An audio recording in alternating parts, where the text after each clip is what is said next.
اعوذ باللہ من الشیطان الرجیم بسم اللہ الرحمن الرحیم ان بے شک اللہ تعالیٰ لا نہیں یغفرو بخشتا، بے شک اللہ تعالیٰ نہیں بخشتا ان یشرکا، اس بات کو کہ یشرکا کہ شریک کیا جائے بھی اس کے ساتھ، ویغفرو اور بخش دیتا ہے اللہ تعالیٰ، مغفرت کر دیتا ہے، ما جو دون ذالکا اس کے علاوہ، لمن جو جسے بھی یشاء جسے بھی اللہ تعالیٰ چاہتا ہے، ومن یشرک ومن اور جو یشرک شریک ٹھہراتا ہے باللہ اللہ کے ساتھ، فقد افترا پس قد ہے افطرا ارتکاب کیا ہے اس نے اسمن گناہ کا عظیم گناہ کا، یہ بہت بڑے گناہ کا اس نے ارتکاب کیا ہے، چنا ہے۔ کیا لم نہیں، کیا نہیں تارا دیکھا، الا طرف اللہ زنا ان لوگوں کی طرف، یزکونا جو پاک باز بتلاتے ہیں، انفسا اپنے آپ کو، وہ اپنے آپ کو، کیا آپ نے نہیں دیکھا ان لوگوں کی طرف جو پاک باز بتلاتے ہیں اپنے آپ کو، بلکہ اللہ تعالیٰ یزکی پاک باز بنا دیتا ہے، من جسے یشاء چاہتا ہے، بلکہ اللہ کی شان یہ ہے کہ وہ پاک باز بنا دے جسے چاہے، اور لا نہیں اور نہیں یظلمون اور نہیں ظلم کیے جائیں گے، فتیلا کھجور کی گٹلی کے ریشے کے برابر بھی ان پر ظلم نہیں کیا جائے گا۔ انظر دیکھیے، کیفا کیسے، یفترون یہ افطرا کرتے ہیں، جھوٹ بولتے ہیں، گھڑتے ہیں، اللہ پر، اللہ تعالیٰ پر کاذبہ جھوٹ،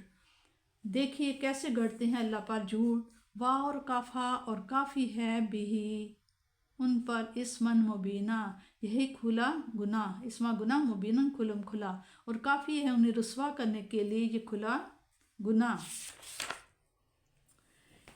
آپ فرماتے ہیں کہ شرک کے 3 مرتبے ہیں اور تینوں حرام ہیں۔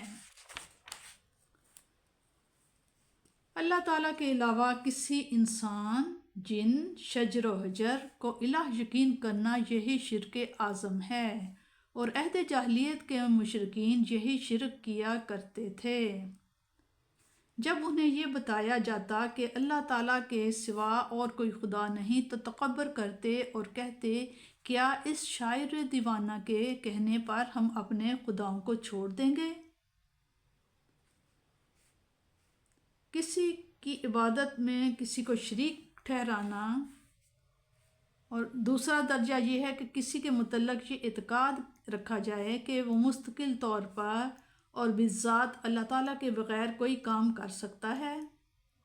اگرچہ اس شخص کو الہ نہ مانتا ہو، اور نمبر 3 کسی کو عبادت میں شریک ٹھہرانا۔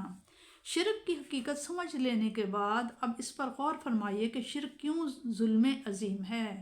اور کیوں اس جرم کی بخشش نہیں ہوگی۔ شرک اس قادر مطلق اور شہنشاہ کائنات کے خلاف بغاوت ہے، اس کی بادشاہی اور فرمانروائی میں کسی کو شریک کرنا، اس کو حاکم اعلیٰ اور امر مطلق تسلیم کرنے کے منافی ہے۔ ظاہری حکومتیں سنگین سے سنگین جرم کرنے والے کے لیے عفو درگزر کا دروازہ کھلا رکھتی ہیں، لیکن علم بغاوت بلند کرنے والا گردن زنی ہوا کرتا ہے۔ اگر کسی دنیاوی حکمران کی حکومت کو تسلیم کرنے سے انکار اتنا بڑا جرم ہے، تو آپ خود اندازہ لگائیں کہ اس حقیقی بادشاہ جو مالک بھی ہے اور خالق بھی، میرا بھی ہے اور تیرا بھی، بلندی کا بھی اور پستی کا بھی، اس کی الوہیت کا جو انکار کرے یا اس جیسا کسی کو سمجھے، اس سے بڑا جرم بھی کوئی اور کیا ہو سکتا ہے؟ لیکن یہ اس وقت جب اسی حالت کفر و شرک پر موت آ جائے، اور اگر وہ شرک سے تائب ہو جائے اور توحید کو دل و جان سے تسلیم کر لے تو اس کی توبہ قبول ہوگی۔ اس سے یہ بھی معلوم ہوا کہ گناہ گار مومن جو اپنے گناہوں سے توبہ کیے بغیر مر جائے، اللہ تعالیٰ چاہے تو اپنی رحمت سے اس کو بھی بخش دے۔ یہود اپنی اعتقادی، اخلاقی اور عملی گوناگوں خرابیوں کے باوجود اپنے آپ کو مقدس اور پاک باز یقین کیا کرتے، اور کہا کرتے کہ ہم اللہ کے فرزند اور اس کے لاڈلے ہیں، جنت ہماری جاگیر ہے، جو جی میں آئے کرتے رہیں ہمیں عذاب نہیں دیا جائے گا۔ اللہ تعالیٰ فرماتے ہیں کہ یوں ہی شیخی بگارنے اور اپنے تقدس و پاک بازی کے قصیدے پڑھنے سے کچھ نہیں بنے گا۔ پاک و مقدس تو وہ ہے جو بارگاہ خداوندی میں مقدس ہے۔